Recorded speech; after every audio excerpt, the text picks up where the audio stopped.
नमस्ते to all. खुश रहिए because happiness is not by chance but by choice. ये आपकी चॉइस है कि आप खुश रहना चाहते हैं या उदास रहना चाहिए। परेशानियों में मुस्कुराते रहिए, हंसते रहिए।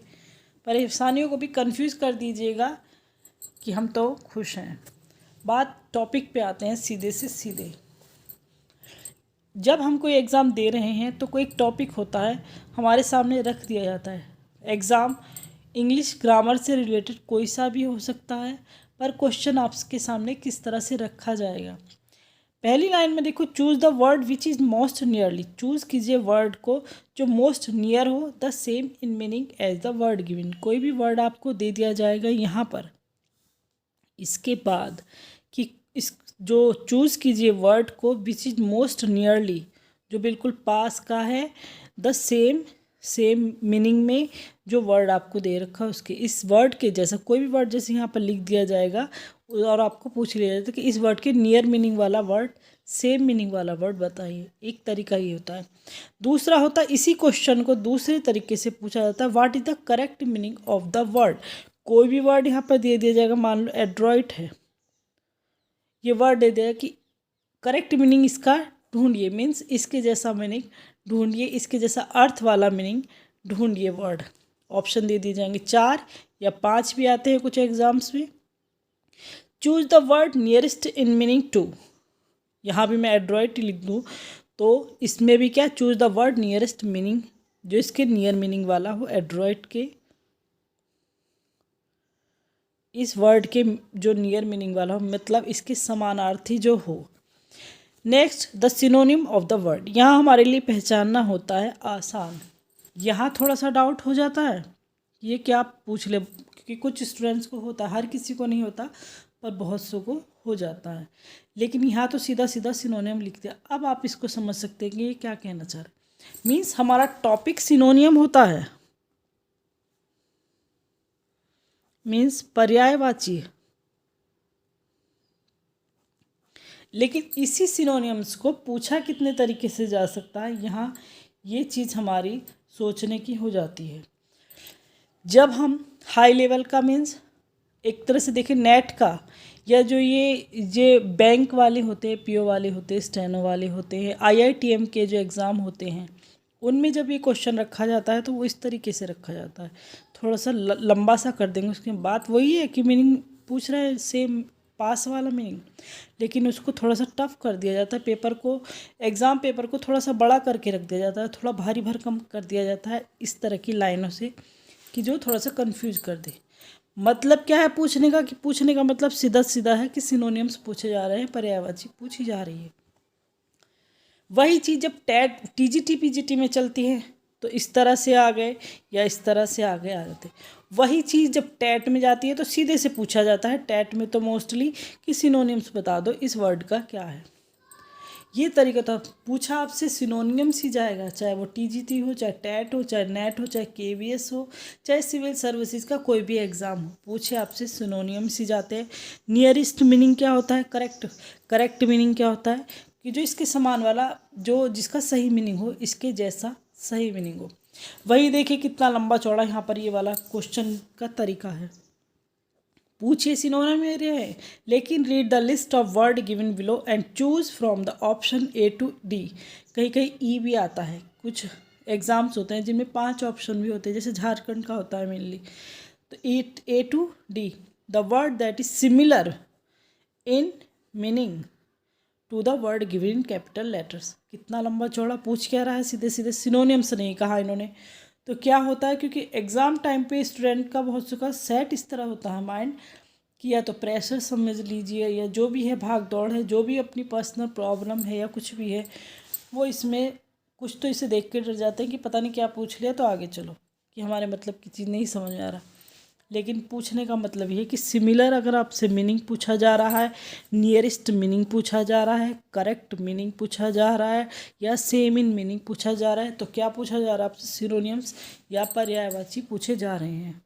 और यहाँ तो pick out the correct synonyms लिखा ही हुआ है। तो कई तरीके इसके अलावा भी होते हैं, लेकिन कुछ तरीके मैं आपको बता रही हूँ, फिर आप जो है ये कन्फ्यूज ना हो कि एग्ज़ाम में जब आपके सामने रखा जाए तो ये नहीं है कि आप टैट में भी इस तरह से नहीं पूछा जाए, क्योंकि कहीं ना कहीं एग्ज़ाम को टफ़ ही किया जाता है। एग्ज़ाम टफ़, क्वेश्चन टफ़ नहीं आते, एग्ज़ाम का तरीका टफ़ किया जा रहा है ताकि स्टूडेंट इसमें मिस्टेक कर दें, क्योंकि ग्रामर रूल्स चेंज नहीं होते हैं, इन्हें चेंज नहीं किया जाता है। कहाँ तक कोई बदल देगा? वही चीज़ वही सिनोनियम्स रिपीट हो रहे हैं एक दूसरे एग्ज़ाम में, वही एंटोनियम्स हो रहे हैं, वही वर्ड एक दूसरे एग्ज़ाम में घूम रहे हैं। तो यहाँ आकर थोड़ा सा स्टूडेंट को थोड़ा सा घुमा दिया जाता है पहले ही, कि यहीं से कंफ्यूज हो जाएगा तो आगे को तो माइंड अपने आप ही सुन हो जाएगा किसी का भी। अब बात करते हैं हमारे कुछ इंपॉर्टेंट सिनोनियम्स की। फर्स्ट सिनोनियम्स हमारा है सभी एग्ज़ाम के लिए ये इम्पोर्टेंट है, एड्रॉइड। एड्रॉइड क्या होता है? चतुर जो होते हैं, जो दक्ष होते हैं, जो कुशल होते हैं,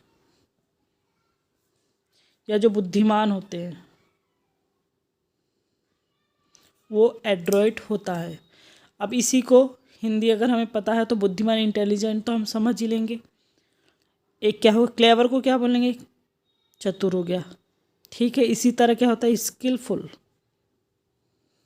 या इसी के साथ आपको स्किल्ड, सबसे ज़्यादा वर्ड ये आता है एड्रॉइड के साथ अगर सिनोनियम्स पूछा जा रहा है। क्लेवर या इंटेलिजेंट या माइंडफुल भी कह दे सकते हैं, या फिर इसको मास्टरफुल भी कहा जा सकता है, मास्टर। कोई सा भी वर्ड, सारे वर्ड इसी से एड्रॉइड ही हैं, दक्ष हैं, कुशल ही हैं, बुद्धिमान से ही संबंधित है। लेकिन जब एड्रॉइड आता है तो ज़्यादातर एग्जाम में एड्रॉइड के साथ ये स्किल वाला वर्ड आता है। वो चाहे स्किलफुल पूछ ले या स्किल्ड पूछ ले, लेकिन ये स्किल वर्ड जो है सबसे ज़्यादा इसके साथ एड्रॉइड के साथ आता है। और एड्रॉइड वर्ड का अगर हम देखें सिनोनियम, तो सिनोनियम क्या होगा इसका? एंटोनियम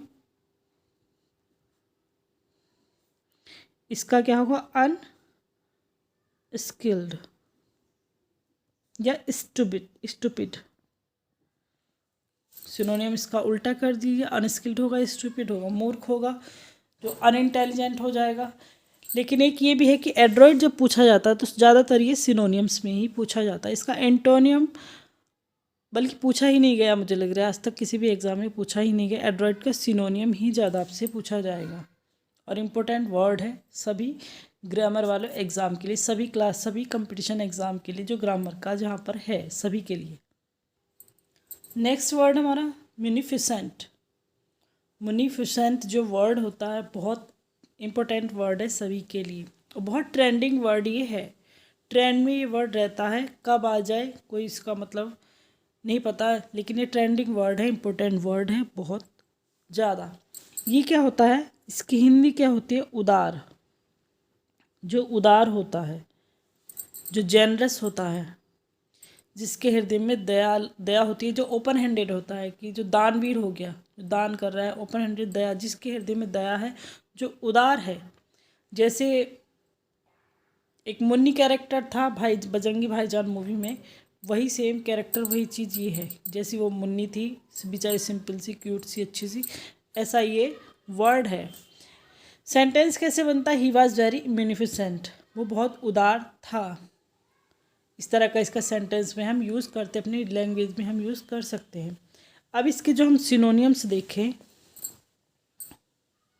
जो सिनोनियम्स होंगे मीन्स पर्यायवाची होंगे, वो होगा जेनरस। ठीक है, एक जेनरस होता है, एक ओपन हैंडेड, राइट। एक जो वर्ड होता है वो होता है फिलैन्थ्रोपिक।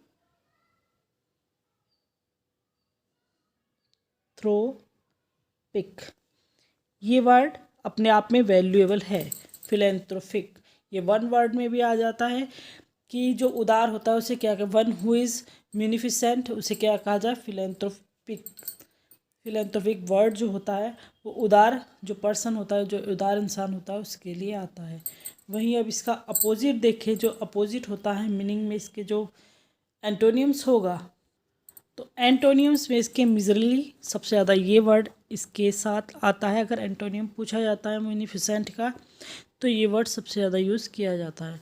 ग्रीडी लालची होगा, स्टिंगी लालची, जिसके अंदर दया नहीं होगी, जो उदार नहीं होगा, वो इसका एंटोनियम्स, ये इसके एंटोनियम्स हो जाते हैं। नेक्स्ट वर्ड है कैंटेक्रस वर्ड। कैंटेक्रस बहुत इंपॉर्टेंट वर्ड है, ये भी सारे तीनों ही इम्पोर्टेंट है अभी तक। चिड़चिड़ा या गुस्सैल, इसको चिड़चिड़ा कहते हैं, गुस्सैल इस वर्ड का मीनिंग होता है। जैसे my brother has become a cantankerous boy, मेरा जो भाई है वो चिड़चिड़ा जो लड़का हो बन चुका है, हो चुका है मतलब चिड़चिड़ा हो चुका है काफ़ी, चिड़चिड़ा या गुस्सैल है।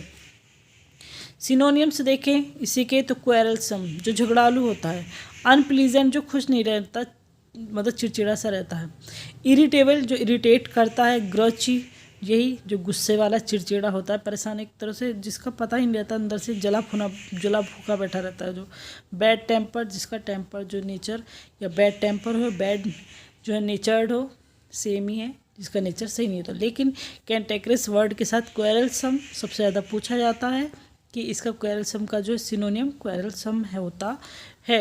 वहीं इसके एंटोनियम से देखें तो खुश रहने वाला cheerful, happy, nice, good tempered होता है। लेकिन आपको कैंटेक्रस के साथ क्वेरलसम वर्ड याद रखेंगे, या अनप्लीजेंट या इरिटेबल, ये 3 वर्ड इंपॉर्टेंट है आपके लिए।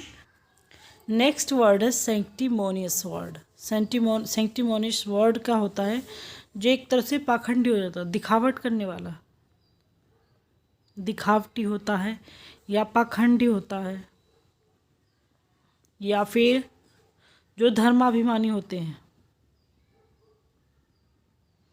जिसे धर्म का अभिमान होता है, जो थोड़े घमंडी टाइप के, दिखावटी टाइप के। इसी के सिनोनियम्स क्या होते हैं, पिकारेस्क्यू, कैंटिंग, हाइपोक्रिटिकल इसके सिनोनियम्स होते हैं। वहीं इसके विपरीत में क्या जाते हैं एंटोनियम, मॉडेस्ट मीन्स जो जिसके दिल में दया होगी, दिखावट नहीं होगी, जो नॉर्मल होगा, नम्रता वाला होगा, ऑनेस्ट होगा, ईमानदार होगा। Fourth right, callous. अब ये कैलस जो वर्ड होता है टस से मस ना होने के लिए आता है, ये इसको सबसे ज़्यादा रिप्रेजेंट, इस वर्ड को ये कैलस वर्ड करता है जब अपोजिट में पूछा जाता है, और ज़्यादा अपोजिट इसका पूछा जाता है, और सिनोनियम्स भी इसका पूछा ही जाता है। सिनोनियम्स में ये जो तीनों ही वर्ड है इंपॉर्टेंट है, और एंटोनियम में कैलस है या मॉडेस्ट है, ये दोनों वर्ड इंपॉर्टेंट है जब इसका सिनोनियम एंटोनियम पूछे जाते हैं। कैलस होता है टस से मस न होने वाला, ठीक है, न होने वाला मीन्स कठोर, जो कठोर होता है, जो टस से मस नहीं हो सकता, जिसमें कोई दिखावट नहीं है, कोई पाखंड नहीं है, कोई अभिमान नहीं है, कैलस उसका मीनिंग होता है। यहाँ हमारे पर ये कुछ ही पर इम्पोर्टेंट जो हैं सिनोनियम्स एंटोनियम्स जो हमने पढ़े इम्पोर्टेंट हैं, सारे मतलब चारों इम्पोर्टेंट हैं, पढ़िएगा ज़रूर। Thanks a lot.